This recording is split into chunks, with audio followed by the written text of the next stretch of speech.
Thank you, Dana. With many cities and states facing huge budget shortfalls, Sandy Springs, Georgia is taking on wasteful spending by outsourcing nearly everything, from the picking up of the trash to road maintenance. So can this test case set a growing trend for privatizing? Joining us now is the president of Citizens Against Government Waste, Tom Schatz. Good morning to you, Tom.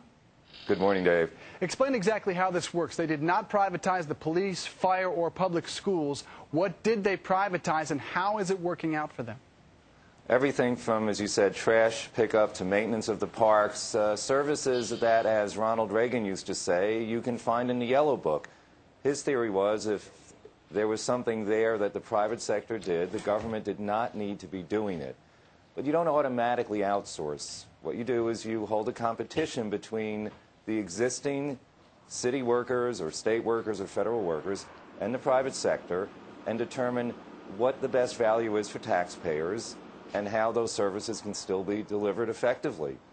And it should be done everywhere. It doesn't matter if we've got a record deficit in debt. Cities like Indianapolis and Phoenix have done this for years. The state of Indiana under Mitch Daniels has done it. And it's a very logical step to take to get spending under control. Yeah, imagine the concept of competitive bidding, right? It helps, though, that they have an average family income there in the sixth largest city of $169,000. So they're not your average city or town in the United States. They hired this company called CH2M Hill out of Colorado. How is it working out for Sandy Springs, Georgia? Working out very well. They spent $25 million on the contract in the first year, which was 2005, about half of what they would have spent if they had kept it in-house, essentially, inside the government. And this is really the opposite approach of the Obama administration, where they've talked about redefining a lot of government services as inherently essential or inherent to the government and insourcing. In other words, having federal workers do it without even thinking about or considering whether it would be less expensive to have it done by someone else.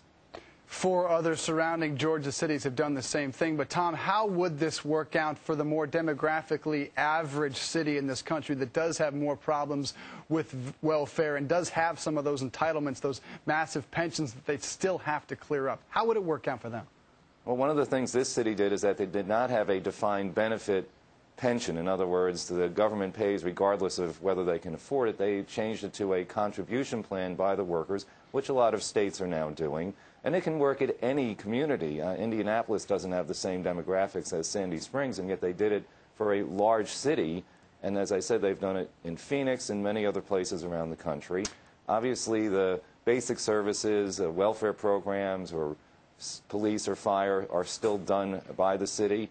But to the extent that you can get someone to pick up the trash, you could probably save a lot of money. And in a big city, they have a lot more trash than they probably have in Sandy Springs. And you just make the numbers work. Yeah, in terms of the roads and the maintenance, people have said Sandy Springs has never looked better. To be clear, Indianapolis is not entirely privatized. They are doing it, looking to hand over water and sewer obligations to the highest bidder. But the question is, why aren't more cities doing this nationwide? Is it because of the political backlash?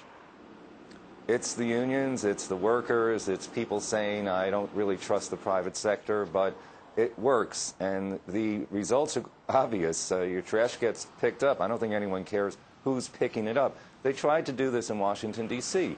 They had a private company doing the trash and doing the recycling. It didn't work well, and they turned it back over to the city workers, and it's working relatively well. But at least they tried. They had a competition, and that's the first step that everyone needs to take. It's like any other organization. If you can save money by finding someone else to provide a service, no one's going to know at the other end who's really doing it as long as you're getting that done. And especially if you're, as a taxpayer, saving money at the same time, it should make you pretty happy. Yeah, a novel concept, isn't it? The president of Citizens Against Government Waste, Tom Schatz, thanks for being with us. Thank you. Let us know.